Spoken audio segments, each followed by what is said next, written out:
Yunanların toplu zehirlenme faciasından sonra büyük bir şok daha yaşanacak. Şizofren Kübra'nın ve psikopat Bade'nin yeni hamleleri tüm işlerin gidişatını değiştirecek. Asil'in sürpriz evlilik kararı ise herkesi geri dönüşü olmayan bir yola sokacak. Nursema ve İlhami bu defa evlenecek mi? Dizideki bir başka sürpriz aşk hangi karakterler arasında başlıyor? Fatih ile Başak boşanacak mı? Bu ikiliyi bekleyen şok edici sürpriz herkesi şaşırtacak. Emir, Çimen ve Salkım tarafında yeni bir perde açılıyor ancak Salkım'a Abdullah'tan beklenmedik sürpriz sinyali var. Kıvılcım ve Ömer ise DNA sonuçlarını öğrenecekken onları bekleyen büyük sarsıntı yeni bir dönemi başlatacak. Şimdi hepsinden ve daha fazlasından kısaca bahsedeceğiz. Videoya geçmeden önce eski Fatih daha iyiydi, yenisine alışamadık diyenler videoyu beğensin, sayımızı gösterelim. Yeni Fatih gelir gelmez zehirlenip gidiyordu. Hatta hayatı olmasaydı tüm aile ahirete göçüyordu. Ancak bu facia Ünal ailesi için bir son değil, devamı gelecek. Salkım'ın aileye bela ettiği Kübra, takıntılı bir şizofren. Bu rahatsızlığı ile ilgili tedavi gördü ancak Salkım'ın düşüncesizce kurduğu plandan dolayı Kübra'nın hastalığı yeniden alevlendi.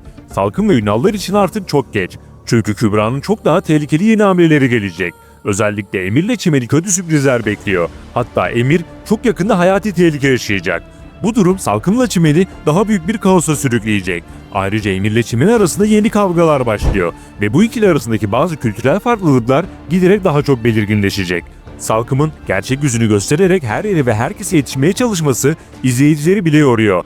Bir yandan Çimen'e yıldırma politikası, bir yandan Kıvılcım'la mücadele, bir yandan ev içindeki olaylara hakimiyet kurma, bir yandan Abdullah'ı olaylara dahil etmek, diğer yandan Bade ile ve Ömer'le bile ilgilenmek. Kısacası Salkım'ın bu tavırları herkesi yormaya başlayacak. Hatta ilk sinyali Abdullah'tan aldık.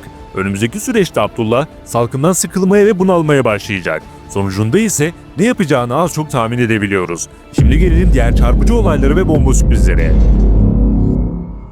Başak sayesinde Bade'nin tüm foyası ortaya çıktı. Bunu öğrenen Ömer, Bade'ye gerekeni yaparak tüm ipleri koparıyor. Fakat Bade'nin dizideki işi henüz bitmedi. Son bir çarpıcı hamlesi daha olacak.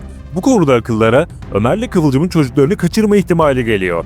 DNA sonuçlarıyla yıkılacak olan Kıvılcım'la Ömer, üstüne bir de Bade'nin şok hamlesiyle neye uğrayacaklarını şaşıracaklar ve fazlasıyla sarsılacaklar. Bu süreçte beklenenin aksine Kıvılcım teselliyi Tuncay'da bulabilir.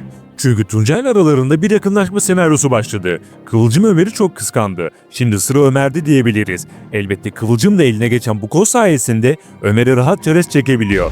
Bu durum Ömer'le Tuncay'ı karşı karşıya getirecek. Diğer yandan dizide sürpriz bir ilişki başlıyor. Hatta evlilik desek daha doğru olur. İlhami'nin babası Ulvi ve Asude arasında bir evlilik sinyali verildi. Abdullah'ı kaçıran Asude bu defa ciddi bir evlilik adımı atarak Ulvi ile bir yola girecek. Giderek Salkım'dan sıkılmaya başlayacak olan Abdullah, Asude'yi kıskanırsa şaşırmayız. Dizideki ilişkiler zaten yol geçen hanına döndü. Hiçbir durumda artık şaşırmıyoruz. Bunlardan biri de Asil ve Nursema arasında gerçekleşiyor. Yedi kocalı Hürmüz olma yolunda emin adımlarla ilerleyen Nursema, bir yandan İlhami'ye yeşil ışık yakarken bir yandan da Asil'e göz kırpmayı ihmal etmiyor. Ancak Asil'in yeni hamlesi tüm işlerin gidişatını değiştirecek. Çünkü Asil ile Elif'in evlenecek olması ilk etapta İlhami ve Nursema arasında bir etkileşme sebep olur ancak sonuçları kötü olur. Önceden de bahsettiğimiz gibi bu hikayede yananlar Elif ve İlhami olacak. Elif, aile içinde Nursema'ya karşı savaş başlatır ve kaos dolu olaylar yaşanır. İlhami ise dinden çıkarak psikopata bağlarsa şaşırmayız. Kısacası Asil ve Nursema etkileşimi herkes için geri dönüşü olmayan bir yolun başlangıcı olacak. Asıl büyük fırtınalar bu senaryoyla kopacak. Şimdi gelelim Başak'la Fatih'i bekleyen sürpriz olaya. Her ne kadar yeni Fatih'e alışamasak da senaryo devam ediyor. Başak'la Fatih ikilisi artık net olarak birbirlerine aşık. Boşanmak istemiyorlar ama gururlarını yenip geri adım da atamıyorlar. Bu ikili tam boşanmak üzereyken Bade'den sürpriz bir hamle gelebilir.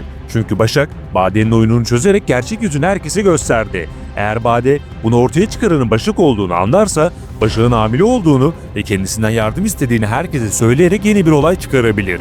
Çünkü Bade, Başak'ın hamile olduğunu sanıyor. Eğer tüm aile Başak'ı hamile zannederse, bu ikili durumu kurtarmak için boşanmaktan vazgeçebilir. Aslında bu şekilde olursa işlerine gelmiş olur. Çünkü zaten ayrılmak istemiyorlar.